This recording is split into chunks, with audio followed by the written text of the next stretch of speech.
7 दिसंबर 1978 को the MS Munchen एक German container transport ship Bremerhaven से सवाना जॉर्जिया के लिए रवाना होती है। एमएस मंशन एक 857 फीट लंबी शिप थी जिसमें 83 कंटेनर्स थे।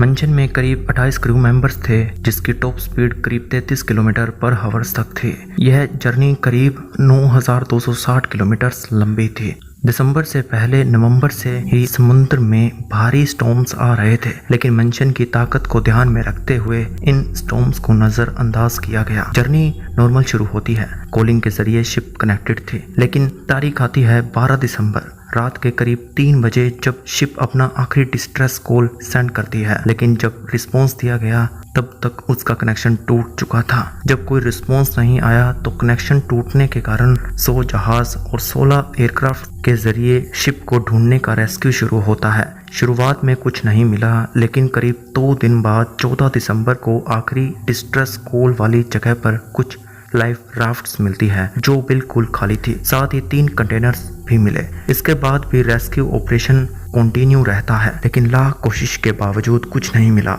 अब किसी को कुछ नहीं पता था कि शिप के साथ हुआ क्या था और वह कहां चली गई। आखिरकार 20 दिसंबर को रेस्क्यू को यह कहकर बंद कर दिया गया कि जहाज और 28 क्रू मेंबर्स किसी समुद्री लहर में बहकर डूब गए, क्योंकि राफ्ट्स और कंटेनर्स शिप के टॉप पर मौजूद थे और उनका सीधे पानी में तैरना यह संकेत था कि शिप किसी बड़ी लहर का शिकार हो गई थी। अभी तक साइंटिस्ट का मानना था कि वेव केवल 30 फीट की ऊंचाई तक ही पहुंच सकती है, लेकिन इसके बाद कुछ ऐसा हुआ जिसने पूरी हिस्ट्री चेंज कर दी।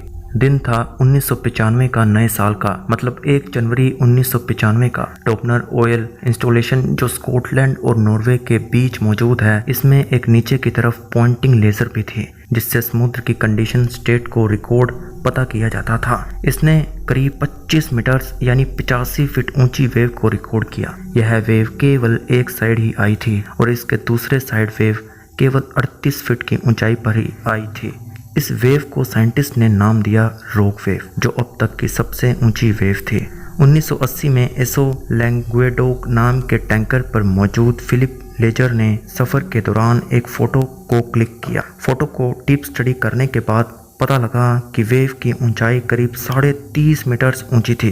अब तक रिसर्चर्स मानते थे कि यह भयानक वेव केवल 10,000 साल में केवल एक बार ही आती है, लेकिन डॉप्लर वाली रिकॉर्डिंग के बाद यह पता लगा कि रॉक वेव कहीं भी और कभी भी आ सकती है। कुछ रिसर्चर्स के मुताबिक 20th सेंचुरी के सेकंड हाफ में रॉक वेव से करीब 500 से ज़्यादा लोगों की मौत हो गई थी। कुछ मानते हैं कि रॉक वेव हर 2 दिन बाद कहीं ना कहीं पैदा होती है। लेट 19th सेंचुरी में हर दिन औसतन एक जहाज समुद्र में बह जाता था। इसके पीछे भी रिसर्चर्स रॉक वेव को कारण बताते हैं। 2000 में यूरोपियन इंटरनेशनल प्रोजेक्ट मैक्सवेव में रॉक वेव यानी किलर वेव के बारे में यूरोपियन स्पेस एजेंसी की ERS-1 और ERS-2 रडार सैटेलाइट के जरिए रिसर्च की गई। 2001 में इन दोनों सैटेलाइट ने करीब 30,000 फोटोज को क्लिक किया, जिसमें पता लगा कि हर 3 हफ्तों में 25 मीटर से ज्यादा ऊंचाई वाली करीब 10 जाइंट वेव यानी रॉक वेव पैदा हुई थी। इसके बाद वेव एटलस नाम का प्रोजेक्ट लॉन्च किया गया, जिसमें पता लगा